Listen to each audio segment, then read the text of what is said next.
The phrase open heart, or the heart opening, is a beautiful phrase, but it's also a very dangerous one, because the mind knows how to imitate heart opening, because the experience of the heart opening is so strong. There's a strong imprint in the mind. And the bliss of the heart opening is so sweet that there's a desire for a repetition of that. So be aware. As I'm sure you have discovered, that if you try to keep the heart open, you become a fake again. Because the experience of the heart opening is another experience. So it will come and go. It's a precious, sacred, holy, true experience. But it's still limited by the fact that it's an experience. It's an experience that's the natural byproduct of recognizing that the heart is open. Just in the moment of not trying to do anything, not trying to be anybody, not trying to get anything, there's a recognition of inherent openness of being. And the natural byproduct of that is wonderful. And the normal following of that is, how do I keep it? Or pretending to keep it, or starting to mourn the loss of it. Or, let's see, I did this and this and this and this, so now we'll do it. And this is the co-opting of being by doing. This is normal. And you must have experienced it enough times to recognize it's a normal response. It's not the natural response, but it's a normal response. The truly natural response is to recognize experiences come and experiences go. And if the experience that is present in this moment is deemed less than the experience of the last moment, then experience that lessness. And you will see there is an openness to experience that and much more.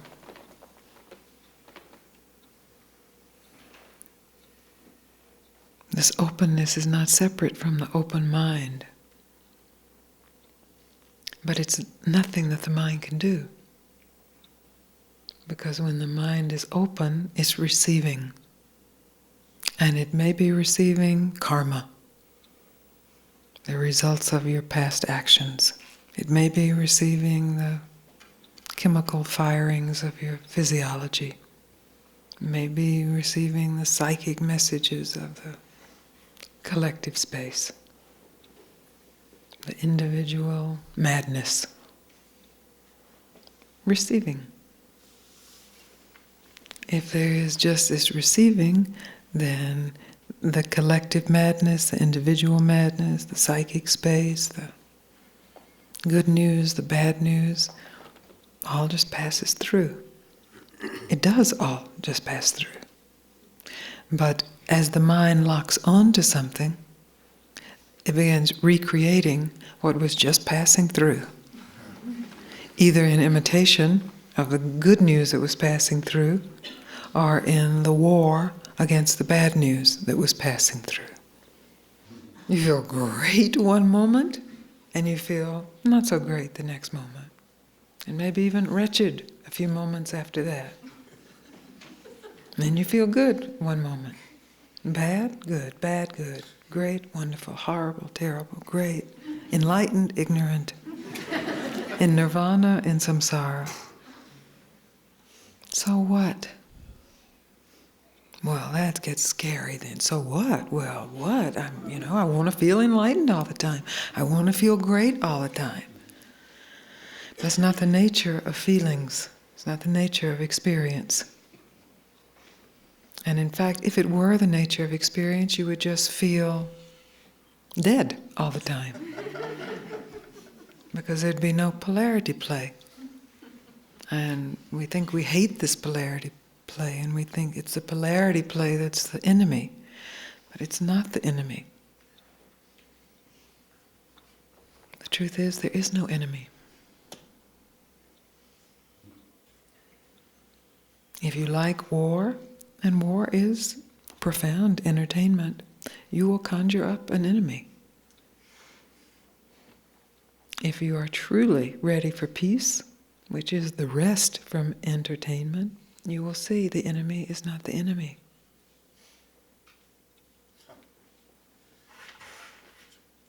So the mind has its wondrous, awesome display. It is not the enemy. The mistake is in the identification with that display as reality and as something that can be made permanent. What is permanent is what the display is in. What animates the display, the whole display, not just the good part, not just the angels, but the devils too. The power of animation is the power of mind, and that power gets its power from the source of your being. And the source of your being is not separate from who you are. I mean, even who you imagine yourself to be. That power of imagination gets its power from the truth of who you are.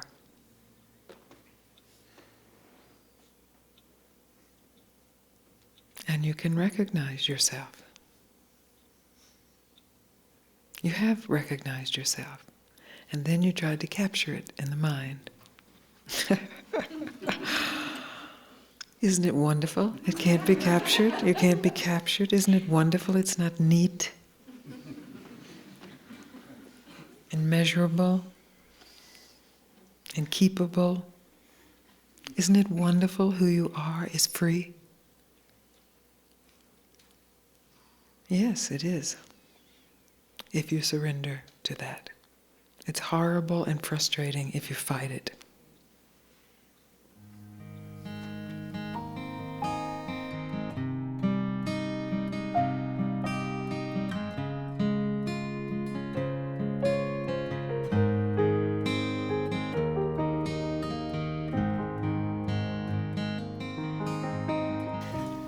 My question is, I feel a bit embarrassed actually.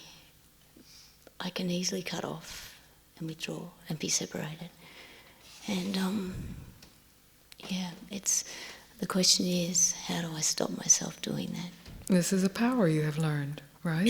It's very powerful. It is very powerful, and perhaps it was appropriate at some time. It's the power of dissociation or the power of withdrawal. It's very powerful. Certain people are given this power. So then the question is, are you willing to surrender this power, to give it up? I certainly am willing. You're willing? Wonderful. Then when the temptation arises to reclaim that power, you don't touch it. It's that simple.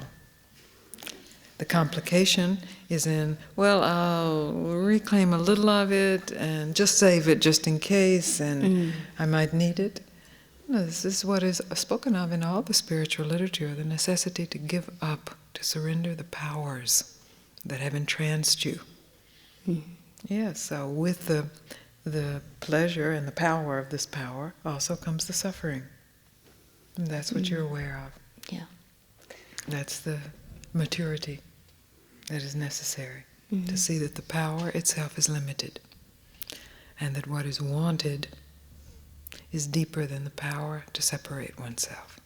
Because this power requires some, you may not even be aware of it, perhaps you are, some doing, some steps. Oh yeah, jealousy, comparison. Okay, so there's jealousy that arises, and then from that, first there's comparison that arises, and then there's jealousy, and then inadequacy. And then a story of inadequacy, and a story of insecurity, and insecurity means some fear, I would suspect. And then Then what's the step? Because all of that's fine so far. All of that's fine. No problem so far. Painful, yes. There's no problem with pain. There is to be pain. If you are seeking anything to avoid pain, that's the suffering. That's the search that must be called off. The seeking to avoid the pain.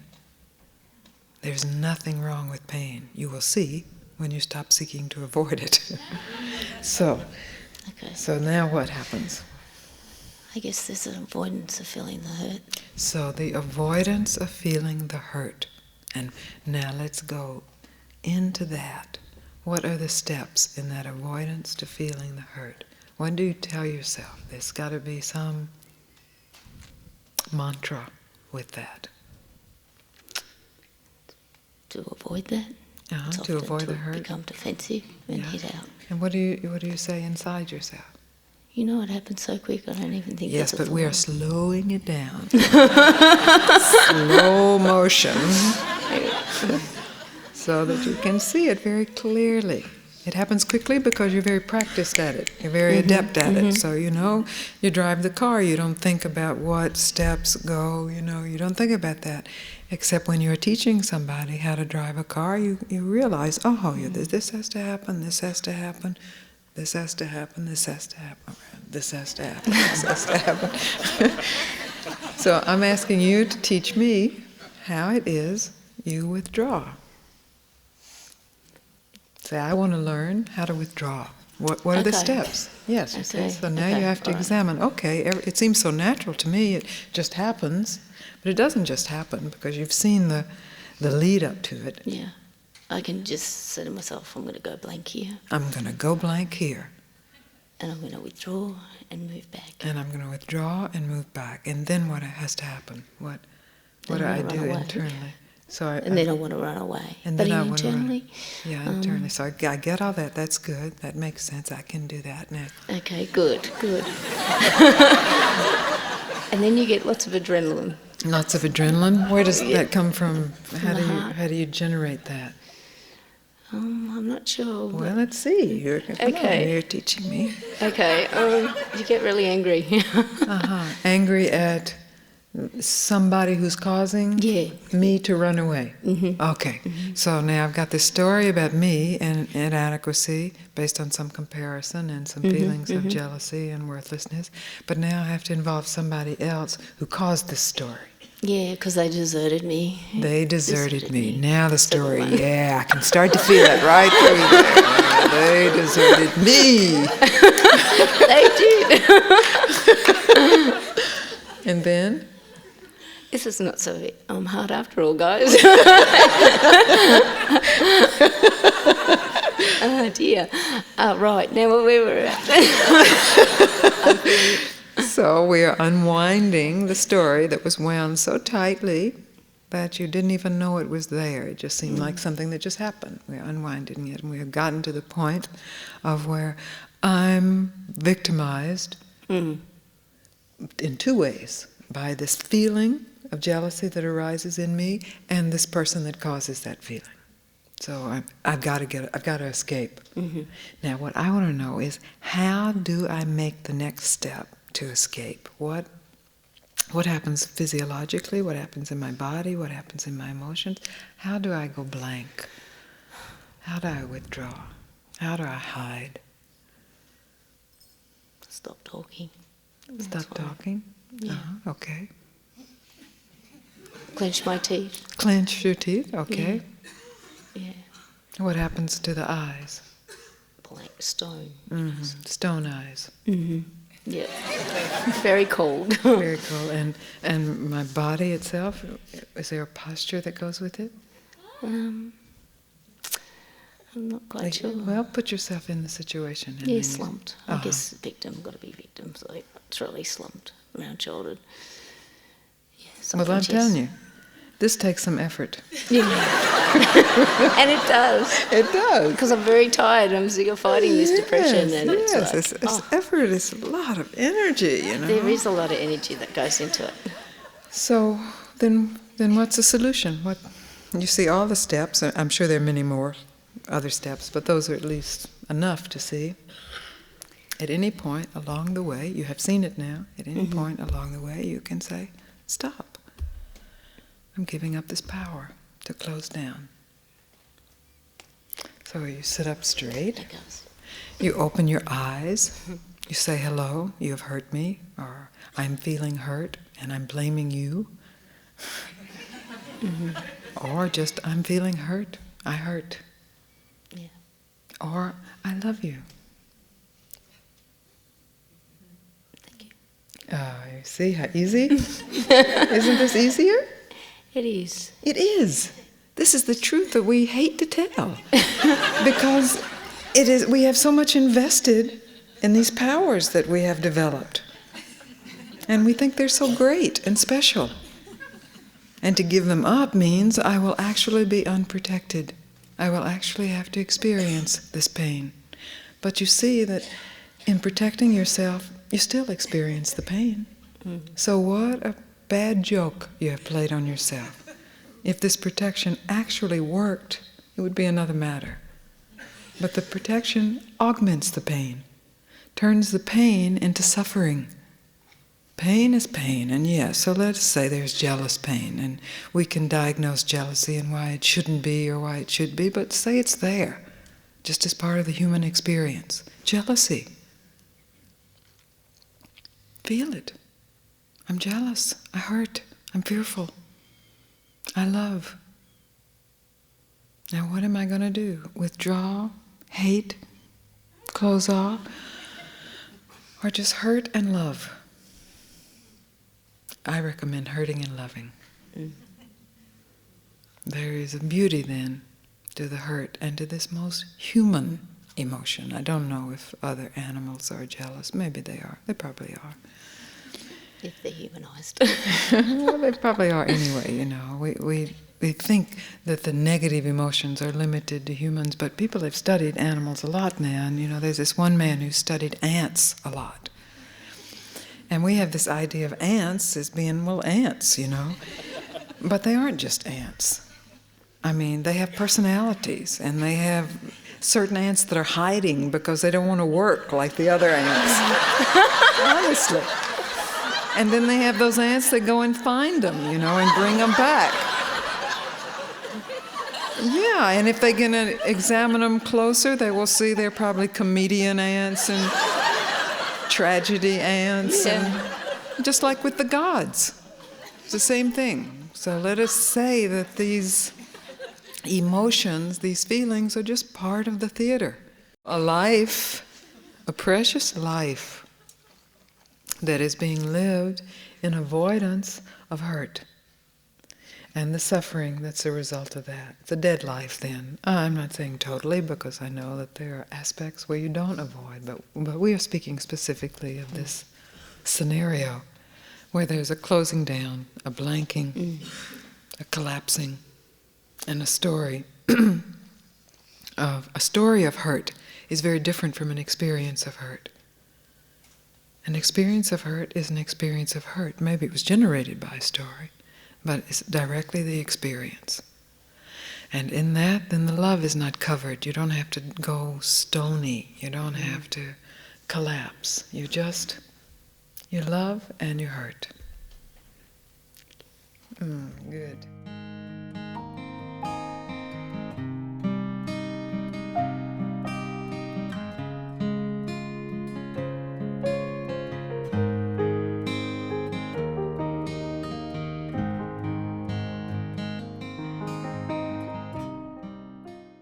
Well, I awoke at around 3 o'clock last night, and I had so much fear. I was aware of so much fear. It felt like out here. I wrote you a note this morning. And then I remembered, or maybe I remembered first, that I needed to come up here. So I don't know what happened first. I needed to expose myself. I needed to show myself. I've hidden so long. I've been hiding so long.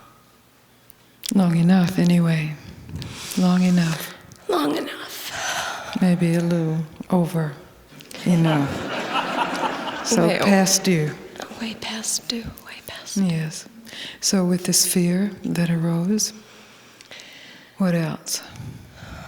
Well, I said, okay, feel it. Go into it. And I felt it, and it was vibrating. Then it dissipated. And I said, come on back. And were you able to get it back? I don't think I called it back. It came back. Or Are you sure? Because this is important now. Let's look at that moment. So you tried to experience fear. I think that's what you said in your letter. And it dissipated. Right. And then you had the thought, maybe a little later in the letter you said this, that so I wasn't able to experience it. When you experience fear, I'm just going to tell you this, then you forget it, okay? Because if you experience fear to get what I'm saying, it won't work. But I'm going to tell you this so that you can understand. When you experience fear, there's no fear. It's not there.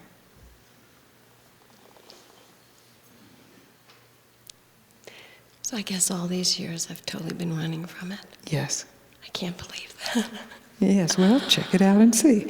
I will. And that's part of what we're doing here right now. So then when you invited it back, there's a way that fear comes back. Maybe it's not conscious, but if you examine it, even in retrospect, you'll see there really was a conscious calling of it by telling some story. Yeah, I think so. I think I told myself, okay, you're going to come up here, and you're going to have to be in front of all these people. Yeah, and so that then generated this familiar fear. Right. And then when it came back, did you experience it again? Again, it dissipated. Yes, and you see, we don't have much in our culture that says when you experience any negative emotion, really experience it, it is not there. When you experience any positive emotion, really experience it, it's endless. So we spend our lives chasing positive emotion and running from negative emotion. Chasing it is different from experiencing it. Chasing it is trying to get rid of whatever you're experiencing so you can get on to getting more of that bliss or happiness or joy. When you experience any negative emotion, really directly experience it with no story. Just as in this instant, it's so instantaneous. It is not there. If you think you are experiencing it, and there's still a lot there, then recognize there is some story still being told about me and fear. How big it is, how you'll never be able to get rid of it, how it'll always come back, how dangerous it is to experience it, whatever the story may be, endless stories. And just stop. As you did again, you said, okay, fear, come. When you say, okay, fear, come, and you really mean it, and you are really open, fear can't come. Because in that moment, you are not telling a story about fear. And fear exists only linked to a story.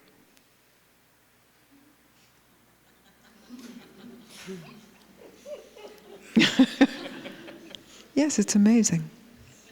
It's absolutely amazing. It is some huge discovery.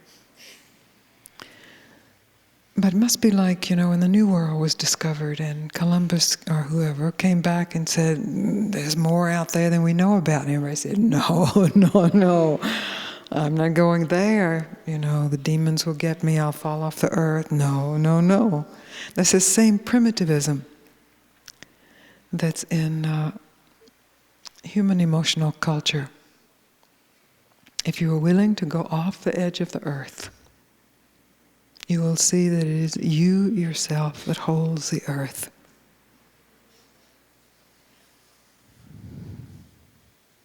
And you cannot go off from yourself. You can only go deeper into yourself. So I'm really happy you came up, because when I read your letter, I knew you just needed to hear, that's it. It's that simple. It's that simple. That's right. That's excellent. That's right. You did it. It's that simple. Could have sworn I've done it before, but I guess... Yes, maybe you have done it before.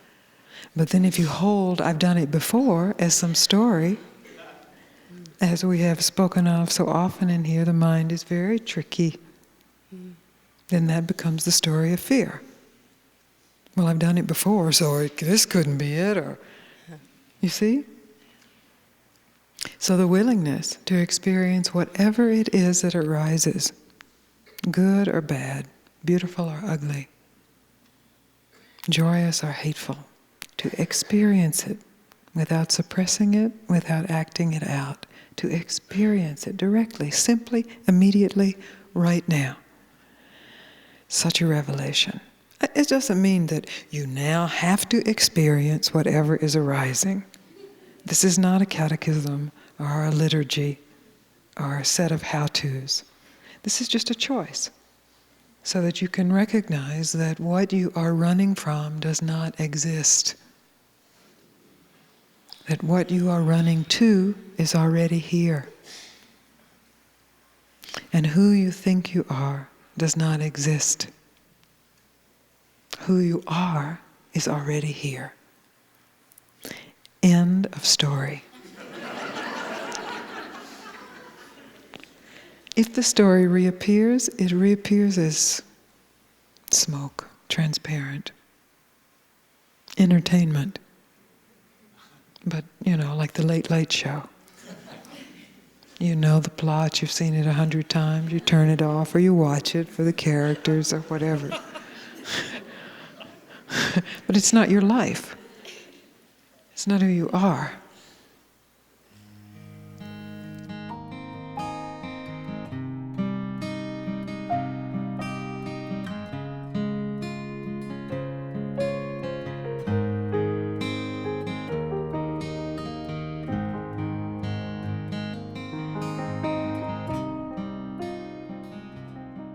Last night when this young man spoke, when you spoke about the extreme sadness, the grief, at the recognition of knowing, having a moment of pure knowing of the truth of who one is, and then by some mechanism of mind seeking pleasure or avoiding pain, turning from that.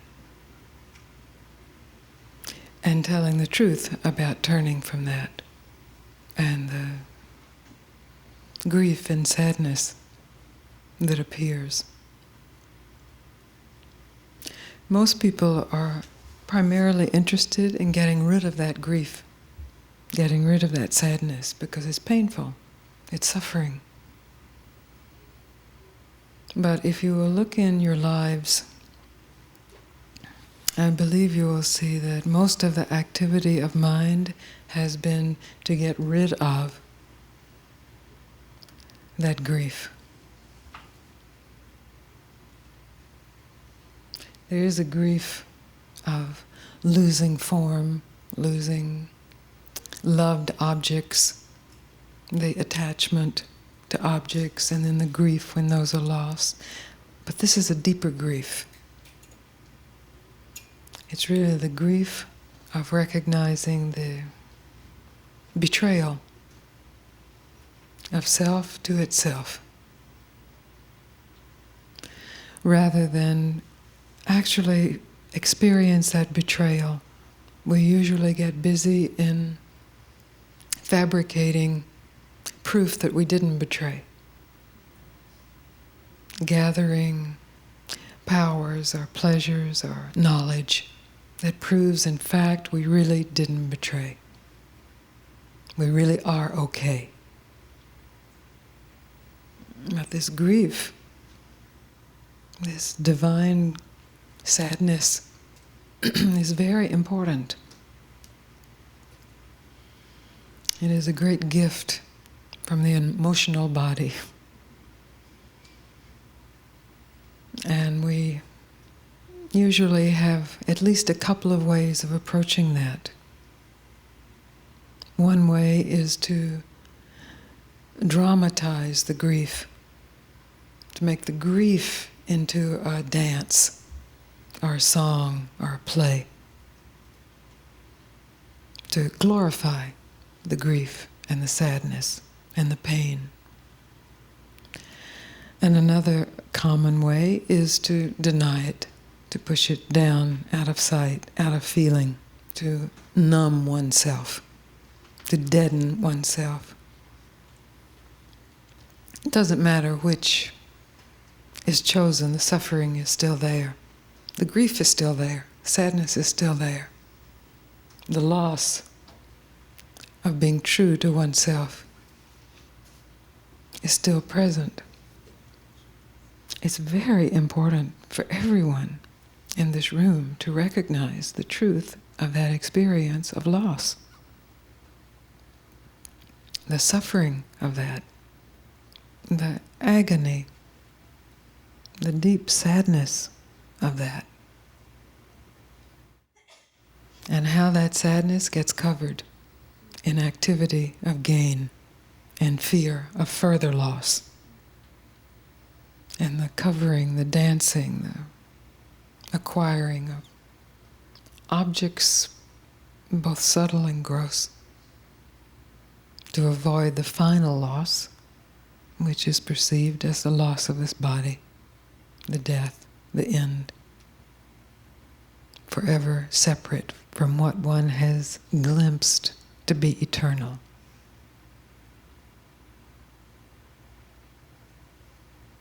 There's a lot of hokum in the spiritual world. Do you know what hokum is? Oh, it really dates me. Hokum is garbage.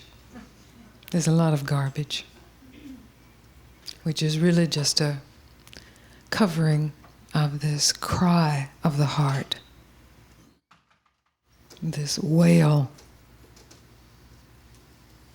this tearing of the heart in the pain of the recognition of turning from the truth of beingness, from the truth of God,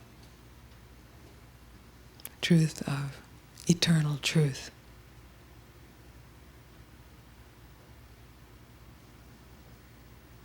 There is so much activity to avoid that. And in our country in particular, or in the Western world in particular, with the avenues of activity, there is such a scurrying, a frantic search for something to take away the echo of that loss. But nothing does. And then there is the promise of the spiritual path.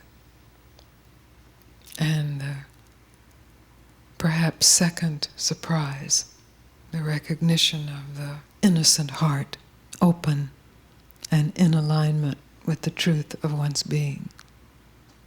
And the desire that usually arises at that very moment to not lose it again, to not throw it away again.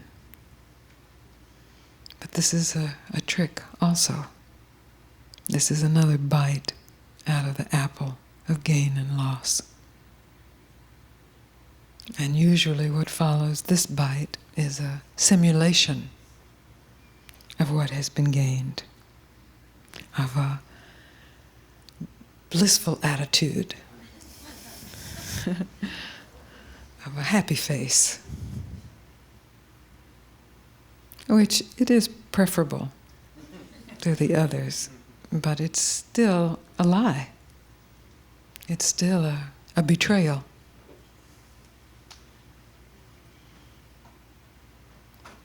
So I would like to invite you to recognize that everyone has taken a bite out of that fruit. Everyone has searched to gain and run from losing. And in that, everyone has lost.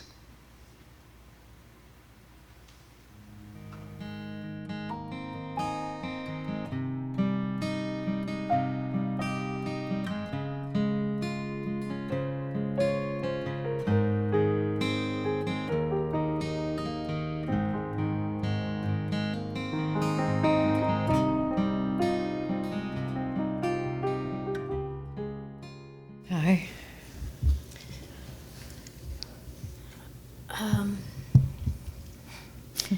Last night was my first time here in your presence, and I guess I come because I ask for help to open up to my truth, because I'm terrified, and I have been terrified for a long time. I've done a lot of work, and I think that I am, in the last 14 years, done in-depth therapy and know of the abuse, and know of pain and suffering, but I don't know. It's hard for me to open to the beauty and to the love, especially of myself. It's like I was taught there is no God for me, and that there's a big part that believe that. And it's like, okay, I'm ready now to move on from therapy. Great. But You see, you speak to very many people. But I don't know where to go from here, because it's like That's I okay. need I want to play, I want to love, I want to do. And it's like all I know is hell. That's not all you know. That's a big part of what you know. As you said, it's a lot of what you know, but you didn't say all a moment ago. There's something else, some force, some power that saw you through the hell. Right. But it seems like it's so... I understand it seems like it's small, especially in comparison to the hell. And you've put a lot of attention on the hell, and the hell was calling for a lot of attention. But just right now, as we sit here together, if you just shift your attention to that little space of light that's already open, you don't have to do anything about opening it. It's very simple, however small it is, just a drop even, just a speck, that's fine. Just put your attention there.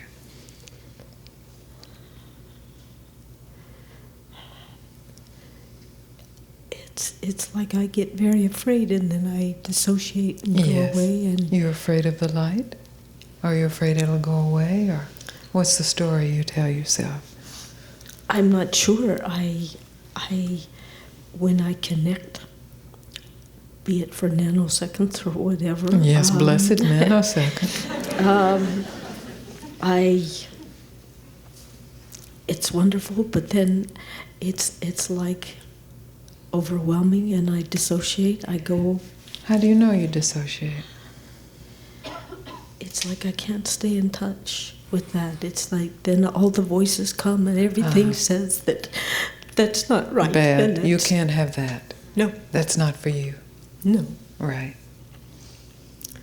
And it's like I want to just let the voices go. But you have wanted that for some time, right? Yes. I've wanted truth since I started therapy. I mean, I wasn't really ever doing therapy for the sake of That's the whatever. whole point of therapy. That's what therapy is founded on, is really to get you at truth, at freedom, to assist you in discovering the courage to actually surrender to the light.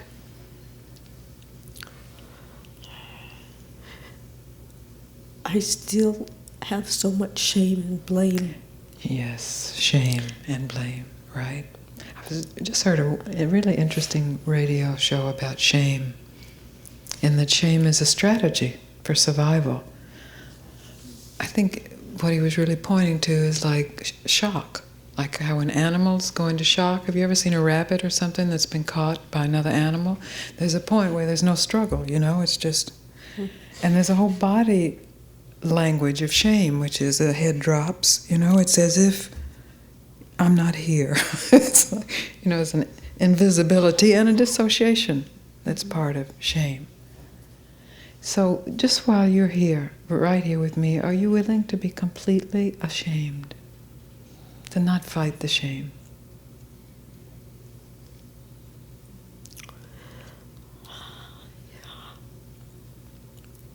Really, all the way ashamed.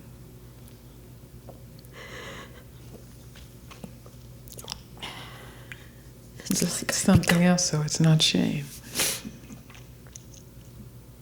What's that? It's almost a hatred for myself for what I've done, for my own killing, for what I was done as a child. Yes. That I can't forgive myself for. So forget forgiving yourself. You don't have to forgive yourself. I can't accept it in me. I know what it's like to kill. Yes, forget acceptance. Forget acceptance. I'm just asking you to feel one emotion all the way through. So the shame led you to the hate, right? Mm-hmm. Are you willing to feel the hate all the way through? Just this one emotion that has nothing to do with forgiveness or acceptance or being better or worse, or just the emotion itself all the way through.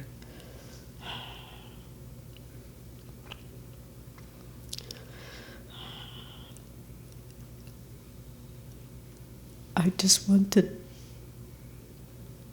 to destroy myself from that. To die? There's so much cruelty in the hatred. Yes, but I'm not speaking of the cruelty, because that's doing something with it, right? Right. So and the hatred is, yes, for myself. Yes, I understand it's for yourself, but it's also for other people too. It's the same thing. Right. But I'm just asking you, I know it's not therapy, it's maybe it is some kinds of therapy, but I'm not interested in you doing anything with the hatred. I'm not even interested in you getting rid of it. I want you to meet it. Just to really meet it. Purely.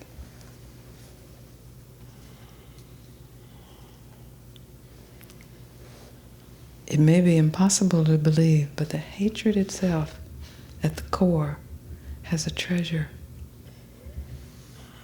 has a gift.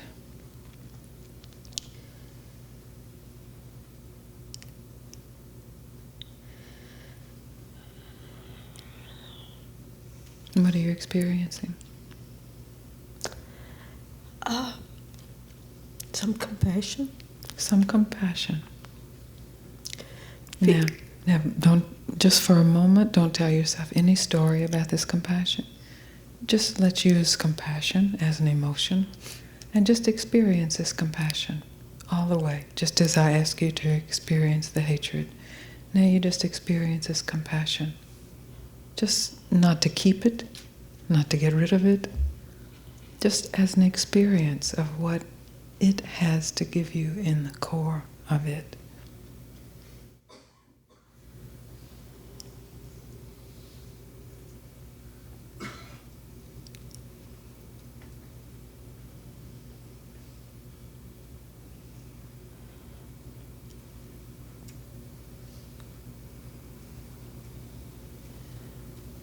What's that? It's like a freedom. Yes.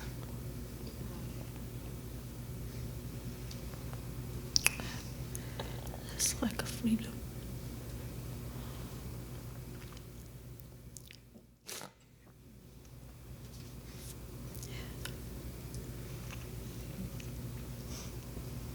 That's the secret.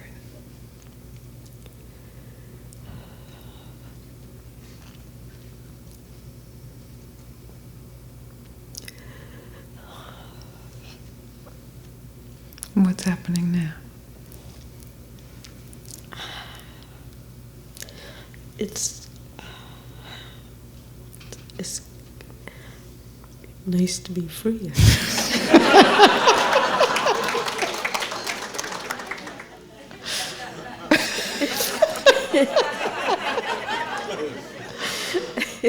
You are beautiful. Oh.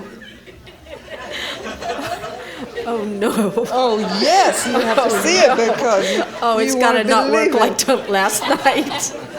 Oh good. You won't believe it. You won't believe it.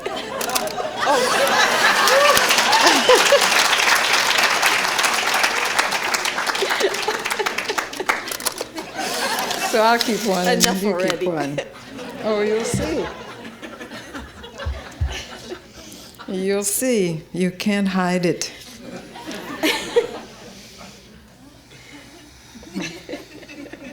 This is it. This self-hatred, this knowledge of the horror that we are each responsible for, and the attempt to escape that and fix that and get away from that, just to stop and experience it. And what is natural, nothing you have to learn or do, is compassion. Is freedom. This can never be figured out by the mind because it does not make sense. It has nothing to do with you did so many things, so therefore you get to be free. Or you didn't do so many things, so you don't get to be free. This is the good news for all of us.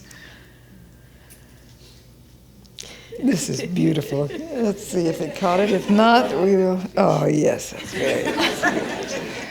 Can you see that?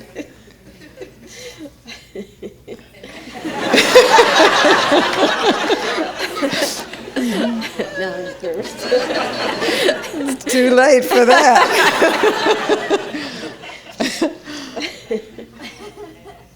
Thank you. Oh, this is very beautiful. Very beautiful. Thank you.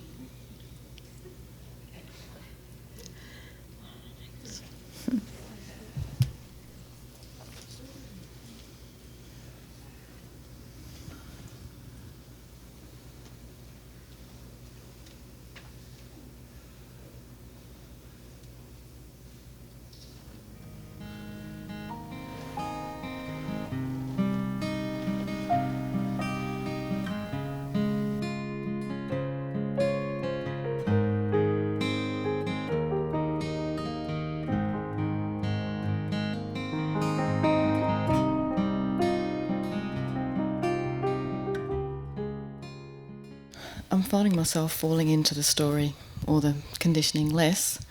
Well, that's excellent. Yeah. Well, let's take a moment to appreciate that. But But before we get into the next story, the story about the story, let's just take a moment to appreciate. I am falling into the story less and less. So what are you falling into? Truth. Truth. So tell me about that before we get into this other thing.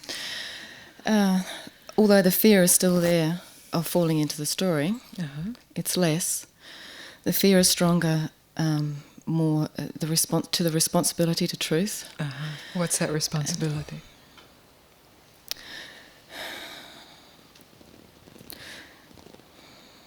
Well, it's like I wake up in the morning and I feel afraid straight away that I'm going to fall back into it, and then I catch myself,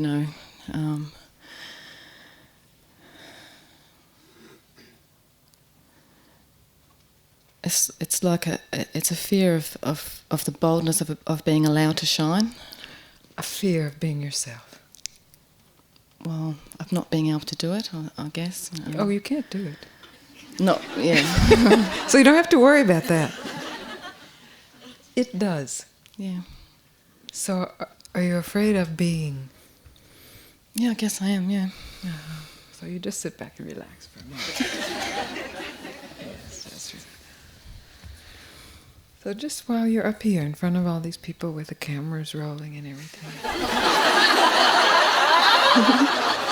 the pressure is on, right? It's a pressure cooker. Just don't do anything. You can just sit here. And you see the impulses to do something? Impulse arises. Yes, but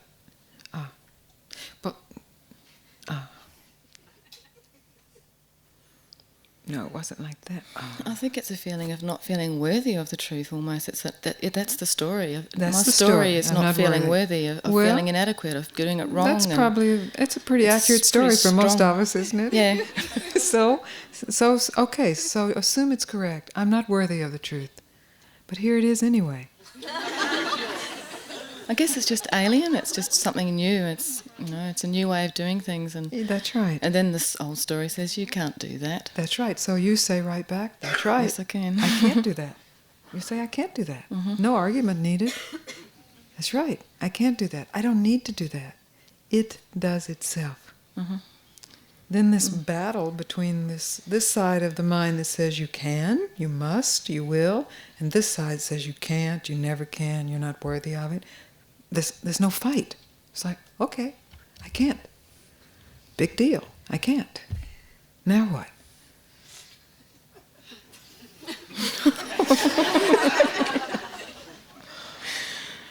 It's pretty ridiculous, isn't it? It's pretty ridiculous. It's pretty ridiculous. You see, you're shining. You don't do the shining. I mean, you can. But that's like scary, don't you? That's what monsters are, They're pretending to shine, but so you can't do it. And you shine because you are light.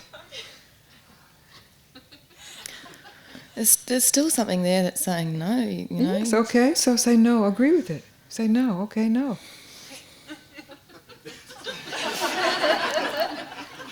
It's not possible. You see, there's a point where you're unwilling to battle. You're unwilling to continue this fragmented existence of this side of the mind saying yes and this side of the mind saying no, but yes must win, but no always comes back. It's like, hey, what then? Both yes and no fall away. In this moment. Don't battle no.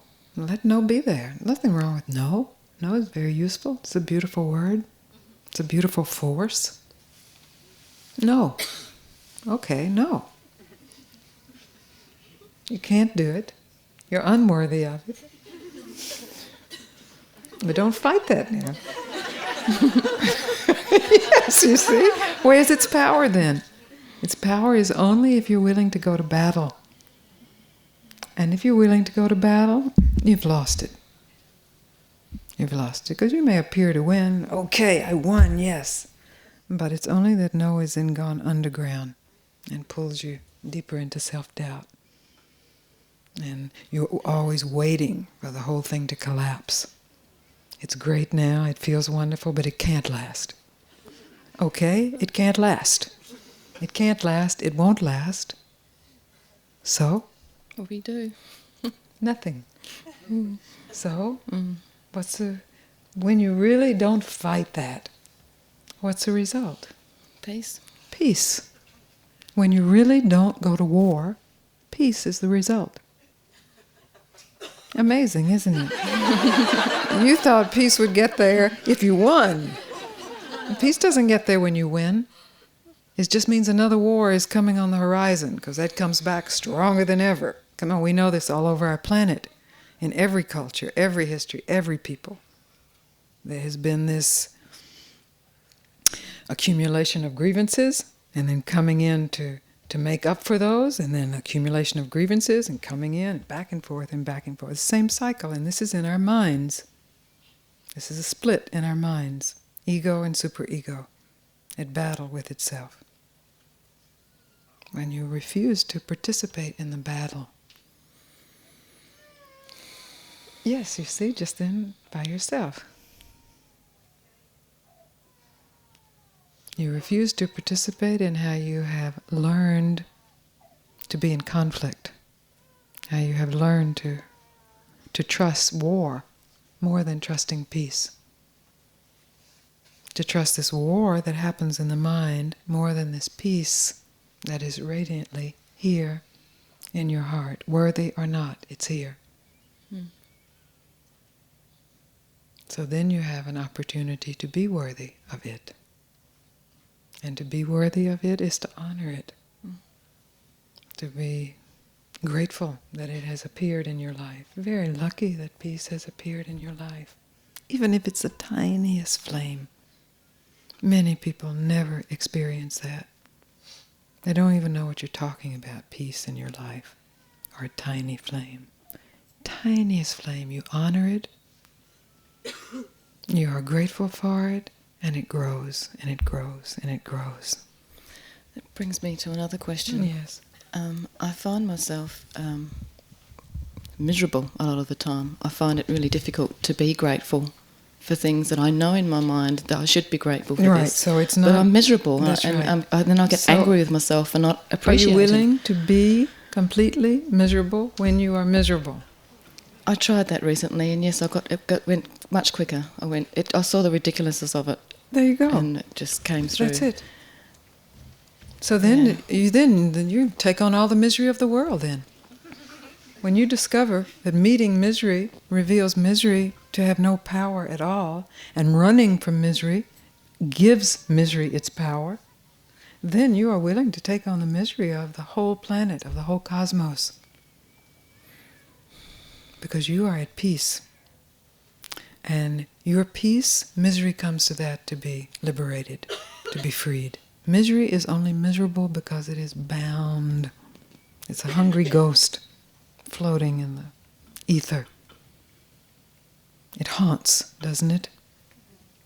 You feel misery coming, you open your heart and you say, okay, I won't fight you. I will let you be. And you see what happens. We can use words like transformation. It's not even a transformation. It's closer than that. You set misery free then. You set that hungry ghost free. You are already free. It's misery that's bound. You know this from your experience then. I find it very easy to see other people's pain as well, and I take that on, and I feel as if I'm morbid most of the time, you know. Well, now I'm not speaking of indulging the misery. Yeah. So there's a difference in actually meeting it and indulging it. Indulging it is actually a way to avoid the meeting.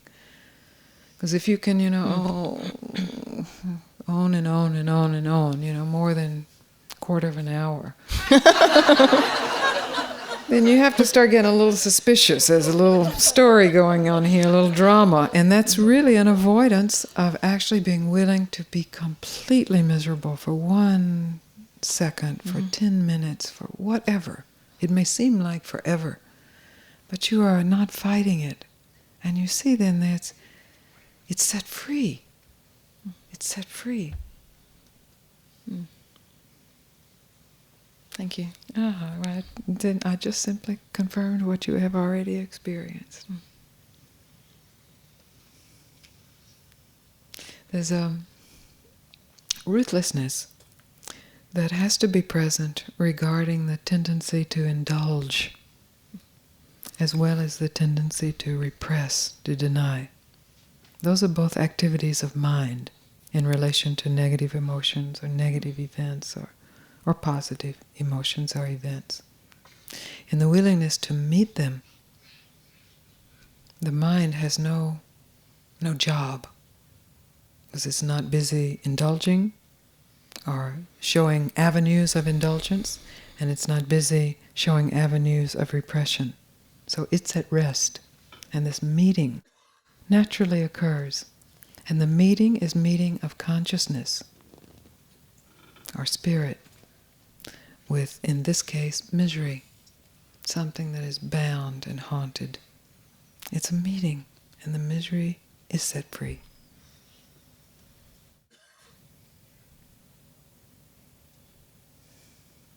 So there's a vigilance. And maybe when you first started speaking, you were speaking of the burden of that vigilance.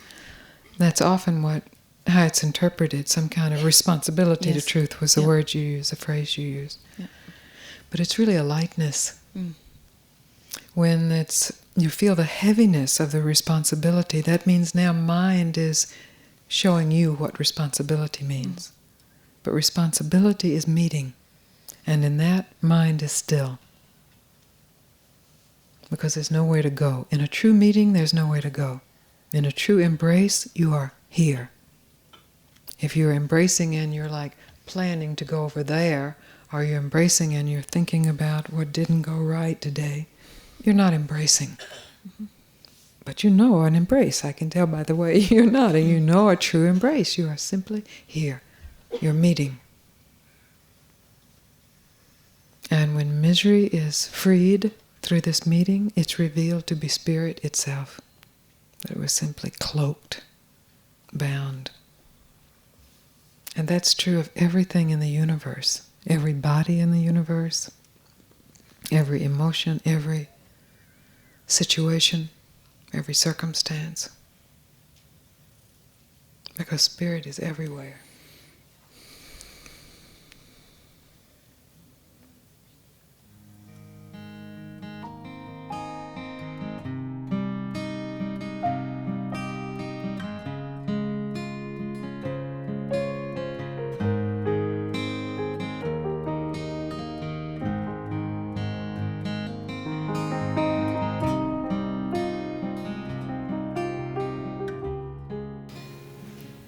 I'm in a position in my life now where there's a lot of expectations that come from other people. I'm a school administrator, and I'm in a relationship with somebody who is suffering a lot in chronic pain, and I'm also opening up in some pretty incredible ways.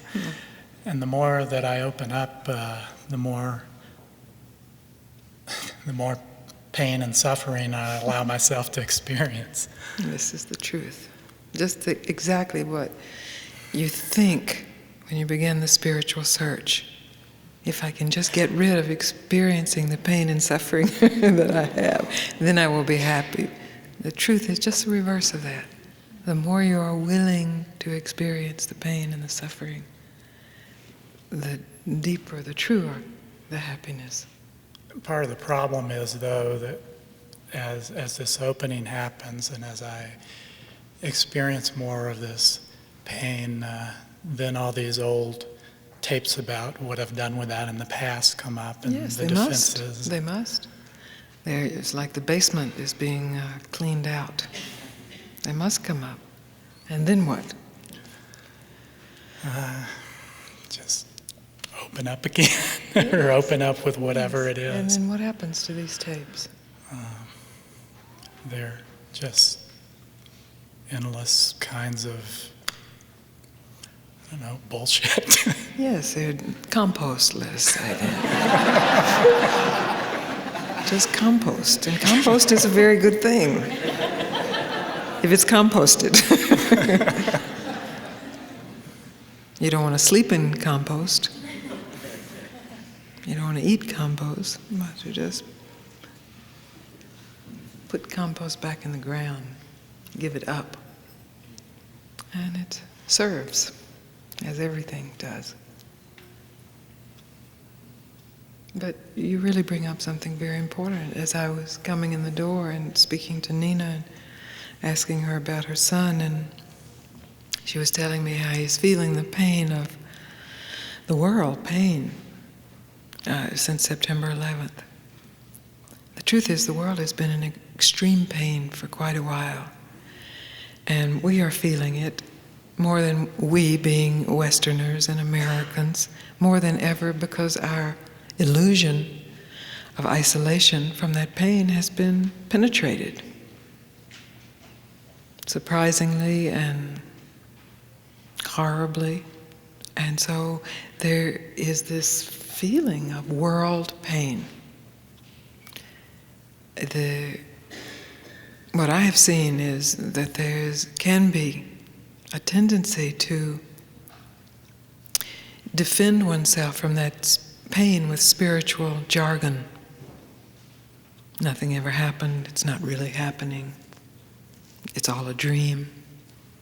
And then the truth of those statements becomes a lie, because they're used to defend. It's the ego's use of spiritual revelation. But what you say is so innocent and clear and natural. The more I open up, the more pain I feel. And yet look at this. This is not a being ravaged by suffering. Maybe feeling more pain, but not ravaged by suffering. Look at this, it's beautiful.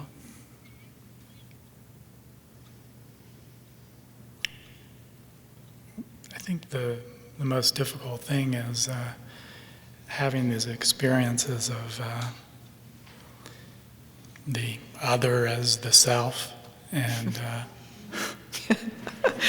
There's so many people saying, I just want to experience the other as a self, because it is so difficult experiencing the other as the other. But this is so perfect, you see, that when you experience the other as a self, there is an experience of deep pain and hurt, and a choice to close to that, to become cynical in the face of that, or to, as you said, open even more in that. And you recognize there is no other, and this pain that has been denied is a pain of your own self that is then invited into your own heart. And it is then that the deepest spiritual questions can reveal that very pain to hold the treasure. They'll hold the reality of the deepest, most profound truths. But not before that. You can't take those truths and use them as banners to defend yourself from that pain. That's been tried. You know it. You've tried it. We've all tried it. Defense mechanisms. And we're all experts at it. And part of the unwinding is just as you say. In both things you've said, opening deeper. And as I experience myself and other, there's more pain. Yes, that's right. That's right. I remember once reading Trungpa saying, don't ever advise anybody to get on the spiritual search, because it is really a rough trip. You know, we think it's all lightness and flowers and good times and bliss and ecstasy, and it is a lot of that. It is. But that's not all it is, or it would be half-baked, it would be half there, it would be just the splashing. In the depths of the ocean, there's some pretty terrifying creatures that are encountered.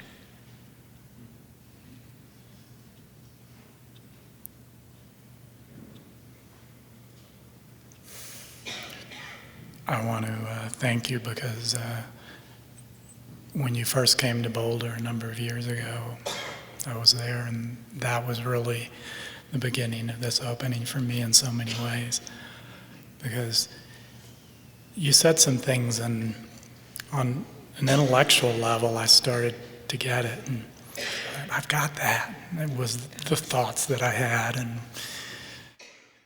and you know, over time, as I opened more and I look back on those thoughts, they were just thoughts. Oh, you see, that's a perspective of looking from the depths up to the shallows.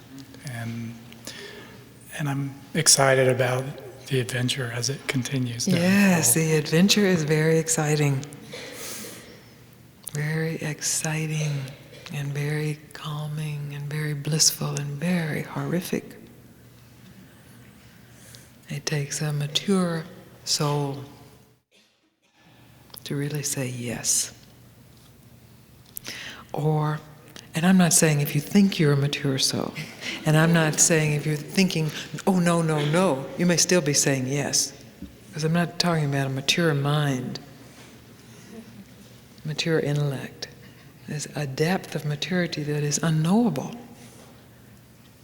that takes you into unknowable realms, that has brought us together.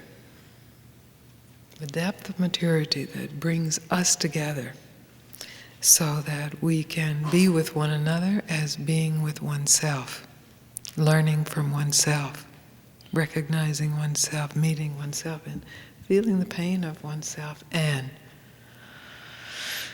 in that willingness, discovering the untouchability, fathomless purity, innocence of oneself.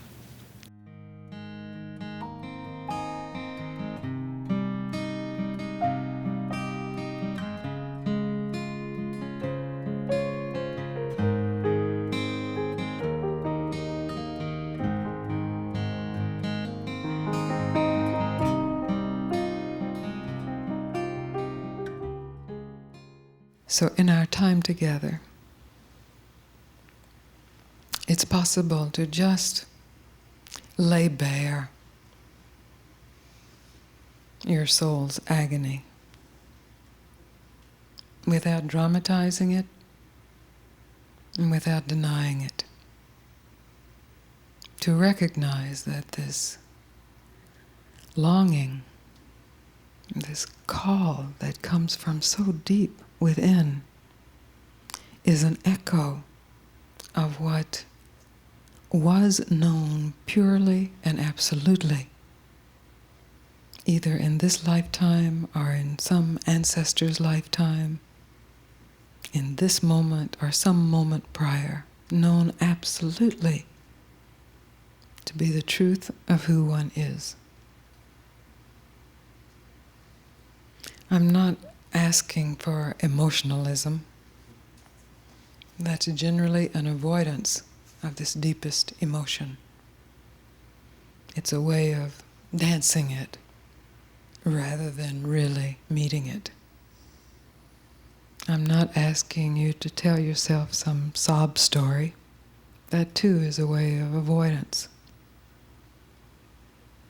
But I'm also asking you to not slap a happy face on top of this ache. That it is a divine ache. It has a divine purpose. And if you will meet it, if you will join it with your attention, it will take you to this present moment where you are perfectly in alignment with the truth of who you are.